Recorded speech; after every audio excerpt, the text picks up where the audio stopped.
मोक्ष संस्था के द्वारा 22 अप्रैल को 2 गरीब कन्याओं का विवाह कराया जाएगा।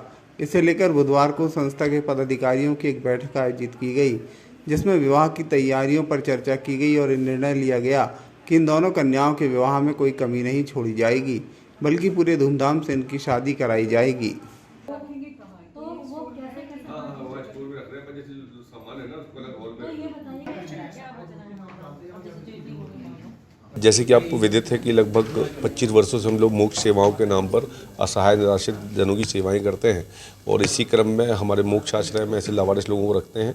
हमको करीब 5 से 8 वर्ष पहले 2 बच्चियां मिली। इनके अलावा भी और बच्चियां हैं जिनकी मानसिक हालत पहले से बेहतर हो गई और वो सामान्य हो गए। उनके परिवार की उनको जानकारी नहीं और हम लोग सब मिलकर उनका विवाह का आयोजन करने जा रहे हैं, जिसमें हम सारे लोगों ने मोक्ष परिवार ने मिलकर ये बैठक आयोजित की थी कि उन बच्चियों को मोक्ष से कैसे बेहतर से बेहतर विदा किया जा सके।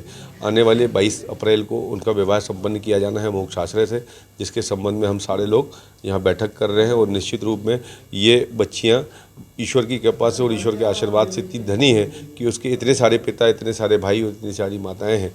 और एक घर में हमेशा ज़्यादातर होता है कि परिवार के सदस्य होते हैं और मोक्ष परिवार में सैकड़ों लोग उनके माता पिता बनकर ये प्रेम की आहुति दे रहे हैं और उन बच्चियों के सुखद जीवन के लिए ये प्रयास किए जा रहे हैं। बड़ी बात यह है कि हर आदमी बढ़ बढ़ के अपने हिस्सेदारी निभा रहा है। चल चल के जो हमारे से दूर हैं, जिनको जानकारियाँ मिल रही हैं, तो कोई उसके कंधे का बोझ उठाने तैयार है, तो कोई उसके लिए कपड़े लाने तैयार है, तो कोई उसकी बारात में शहनाई की व्यवस्था करा रहा है। ये बहुत बड़ी बात है कि हमेशा आयोजन होते हैं और सबसे बड़ी बात यह है कि इन बच्चियों को नाम भी मोक्ष परिवार ने ही दिया है।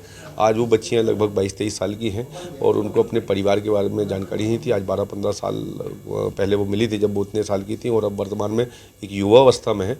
तो हम सबका ध्येय था कि वो अपना जीवन व्यतीत करें और एक अच्छे परिवेश में जाके अपना संकल्पित होकर जीवन व्यतीत करें।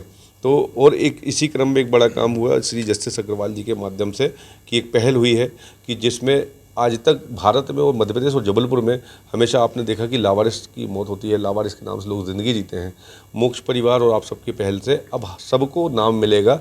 इसी क्रम में राज्य विधिक सेवा के आयोजन से हर व्यक्ति का वोटर आईडी कार्ड बनाया गया है और अब जबलपुर शहर मात्र नहीं, पूरे भारत में कोई लावारिस नहीं होगा, उसका नाम होगा। जैसे हमने पूजा का नाम पूजा रखा, गुड़िया का नाम गुड़िया रखा, ऐसे हमने सैकड़ों बुजुर्गों का नाम भी उनको नाम दिया है और अब वो मतदाता लिस्ट में भी आएंगे और अब बेमौत लावारिसी की मौत नहीं मरेंगे और उनका जीवन सुखद होगा।